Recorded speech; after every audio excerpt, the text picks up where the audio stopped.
He did not call compared Donald Trump an officer of the modern KKK. He Let's did. not change what we're saying.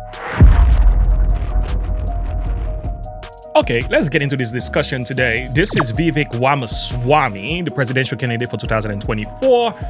He is now on msnbc talking to Reverend Al Sharpton. I don't like to call any man reverend, by the way. The scripture says only God is to be revered. These are some names that are only attached to deity. But hey, let me not spiritualize something political. It's just language, James. It's just language. Listen to the discussion. We're only going to do about 5 minutes of that. And I'm guessing Vivek Ramaswamy is getting a lot of pushback because he made some inflammatory comments that didn't sit very well with a number of people online, on the news, because they're saying he is racist. That's racist. That was racist. For saying what he said. First of all, let's hear the discussion and we will build on the facts as we go. Now, there's a lot of people telling me that Vivek Ramaswamy is not real. He's a fake, he's a phony, he's like a Obama 2.0, came out of nowhere, funny last name, skinny guy, young, smart, and Harvard graduate as well. I mean, there's a lot of parallel. I'm not totally convinced of that. I gotta do some work when it comes to this, but until then, let's get some contents because he's one of those guys definitely you want to be talking about because he knows what to say. So there's a video coming up about more investigation on this man, understanding who he is, where he came from, what is he about, how he's been flipping and flopping all over the place politically as well, and whether or not he's chewing honest. We'll have a discussion coming up about that. So link in the description below, like and subscribe to the page, click the bell icon for more. We're only gonna do about 5 minutes of this video because there was a lot being said here. So I'm gonna try to see if we can digest some of this content. Let's get to the video. Is 2024 presidential candidate Vivek Ramaswamy. First of all, thank you for being here and engaging us in this conversation. I want to start with comments you made repeatedly now, referring to Massachusetts Congresswoman Ayanna Pressley and author Ibram Kendi as, quote, grand wizards of the modern KKK. Now, I understand you differ with both of them politically and probably with me. But as a graduate of Harvard and Yale universities, I believe you must be aware the Ku Klux Klan is not a political party. It's a terrorist organization. Historians view the Klan as the driving force behind lynchings of blacks in the American South, more than 4,000 people murdered from 1877 to 1950. And the group is linked to numerous other acts of racial violence continuing through the civil rights movement to the present day. You're running to be the leader of the free world, so your choice of words matter. Have you taken any time to reflect upon the possibility that comparing your political rivals to murderous terrorists might put their lives in danger at a time when hate crimes are on the rise? Or do you just don't care? So Reverend Sharpton, I don't look at the world through political parties. Frankly, it's good to see it's been 20 years since we last spoke. And part of the reason that I came to that event 20 years ago with you is that you were a political outsider just like I am in my own party. But let me talk about the issue you're actually asking about, which is that, you know, what's toxic about that old worldview of organizations like the KKK, which have been a god-awful stain on our national history, is that they say that your skin color determines what you're allowed to say, what you're allowed to think. To say you have to shut up, sit down, and do as you're told because you're black or brown-skinned.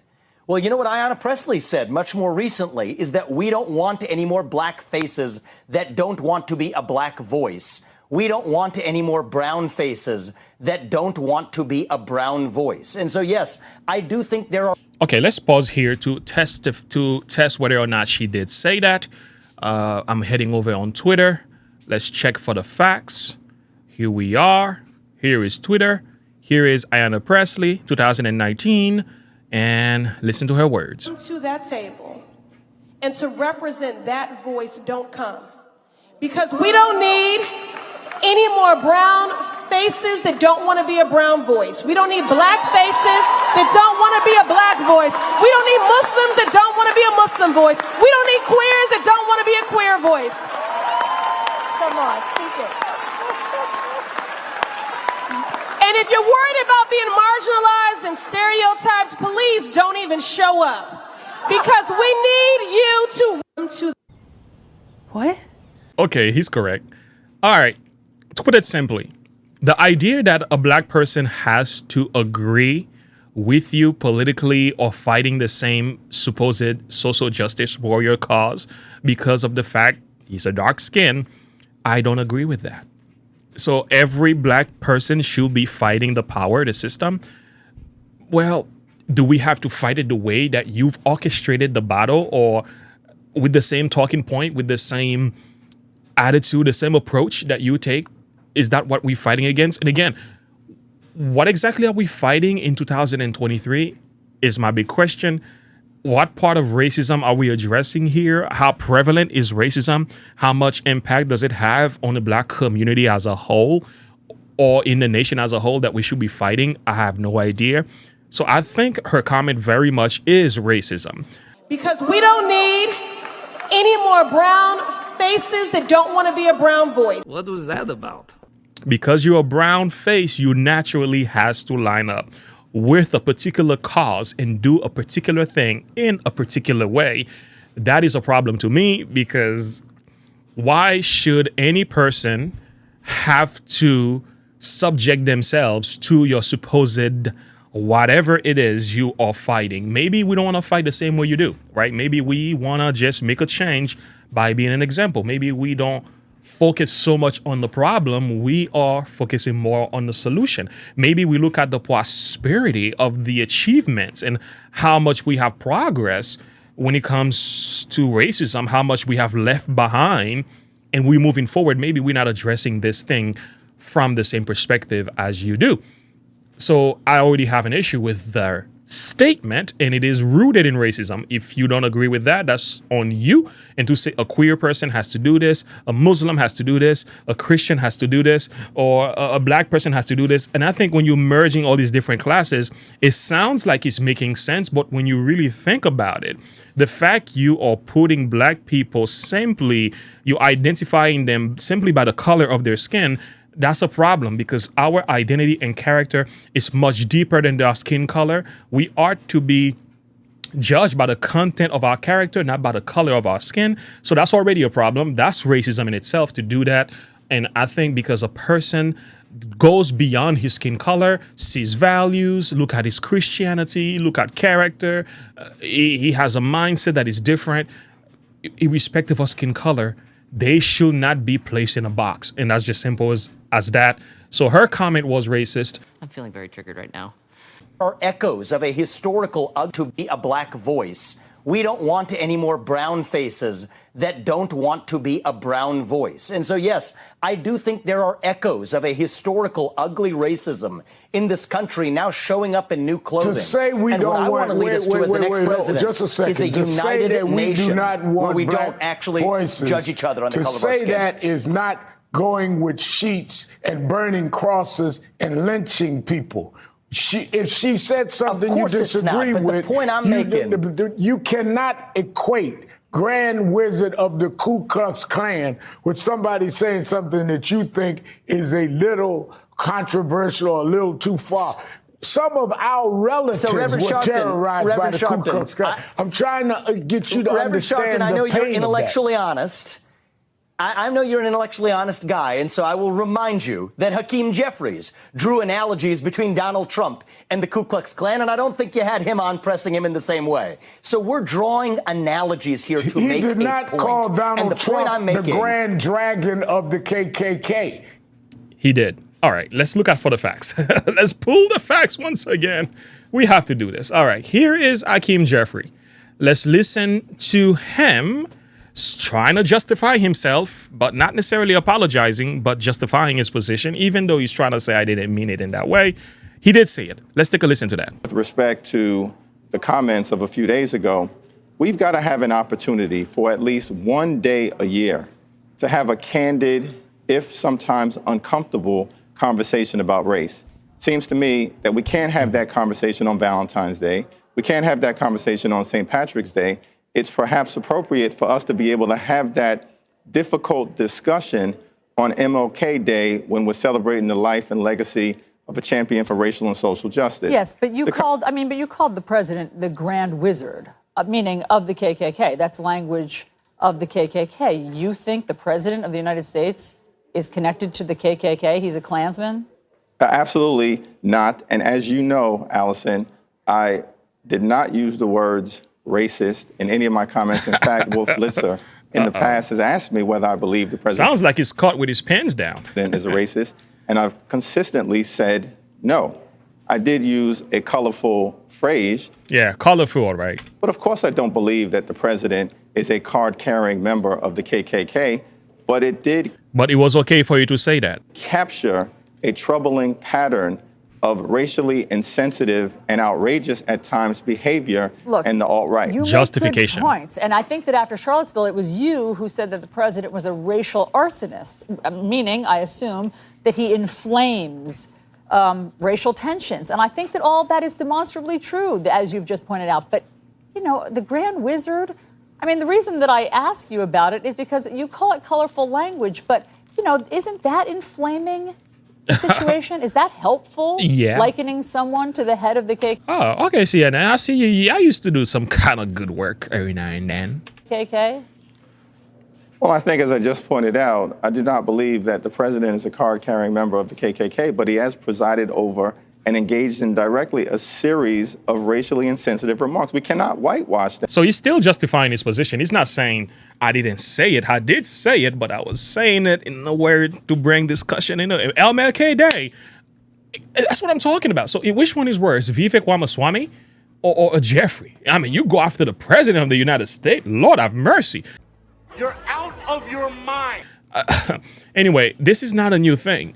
The Democrats, y'all need to stop using white supremacist KKK, those type of language, because if you don't stop, it's going to be used against you and you're going to feel the pain. Listen to this. This is Cori Bush, just about 2 months ago, talking about the Durham report in regard to the supposed Russian misinformation, Russian interference in the election and so on, which turned out to be a lie.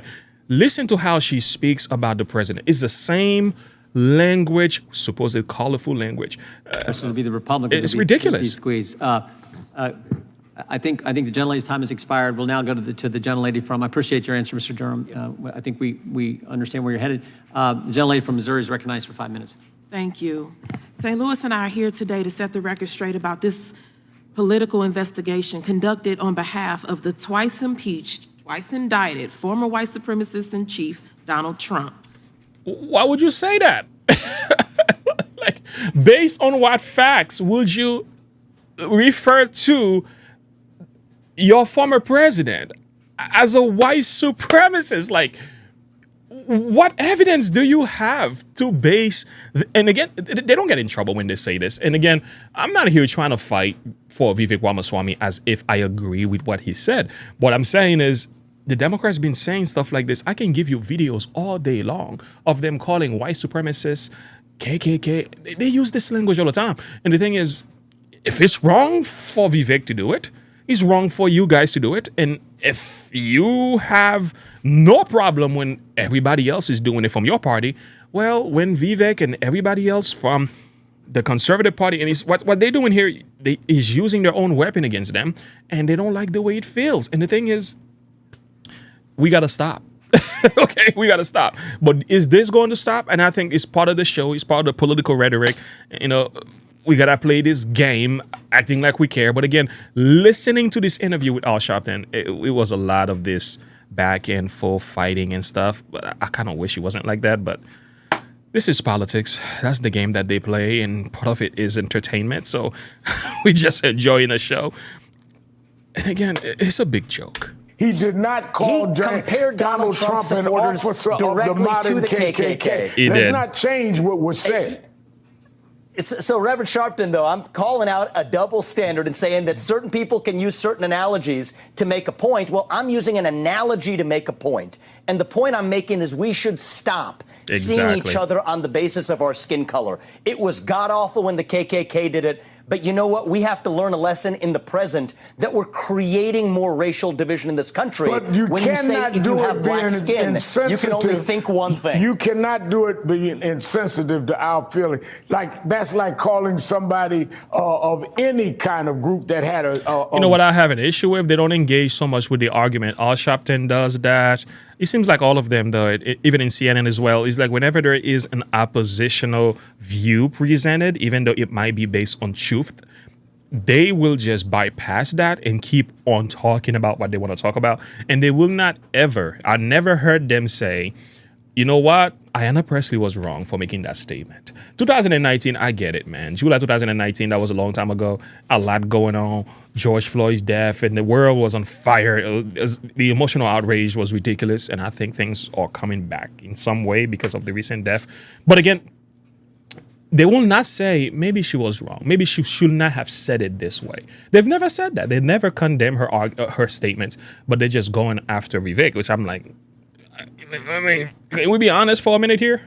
Group that were terrorizing. So I agree and with you. We killing need them. sensitivity. So I think we need to be very careful about that. And I wanted to raise that with you directly. Let me go to my next point. Yeah, let me go to my next point. And this is what I'm talking about. Friends, enough is enough. Vivek Ramaswamy is good, though, but I think it's come to a point where we're going to have to learn how to respect each other. I think the racial tension in this country has gotten worse after Obama. It has not gotten better. And I think we were doing better sometime around Bush area. As soon as we had a black president, we thought everything was going to come together. And then he started fueling more of that racial tension. And the death of George Floyd added more fuel to the fire. Black Lives Matter movement added more fuel to the fire. And now here we are in 2023. We're still talking like this. It's like, gosh, humanity, when are we going to learn? When are we going to learn that we are not that different after all? When are we going to learn that the color of your skin does not determine your identity? You are not to be defined by that. But man, I can scream and yell in front of this camera and this mic all day long. You won't change a thing because we are so brainwashed to think this way in this country. And it is ridiculous. We're wasting our time. We're wasting our time because there are real issues that should be addressed. There are real issues in our country we should pay attention to. But no. We're talking about skin color. Skin color, skin color, skin color. Leave people alone. Tell you what, man, it's nonsense. I'm not for the comment of Vivek at all, but I think what Vivek did do was correct. At least give them a taste of their own medicine. And they don't like the way it tastes.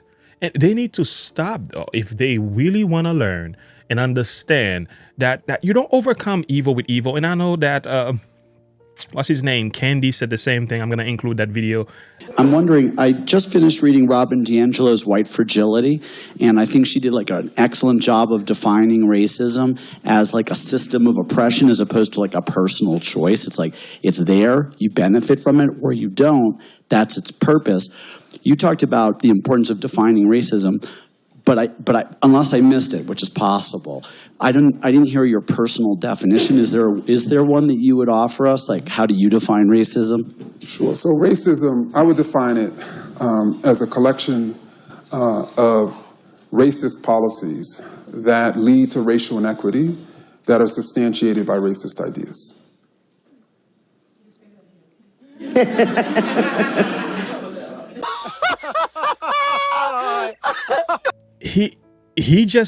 They're just fueling more racism. They thinking going to deal with racism is by being racist, is to add more discrimination to undo. I was like, are you serious? Trying to fight fire with fire?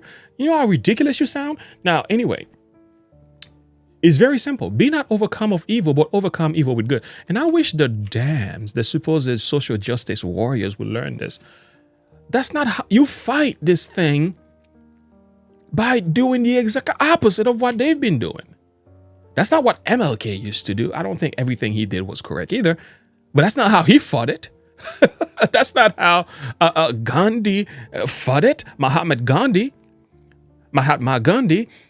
That's not how Jesus fought evil. In today's culture, we think fighting evil is just by promoting evil. It's ridiculous. It doesn't work.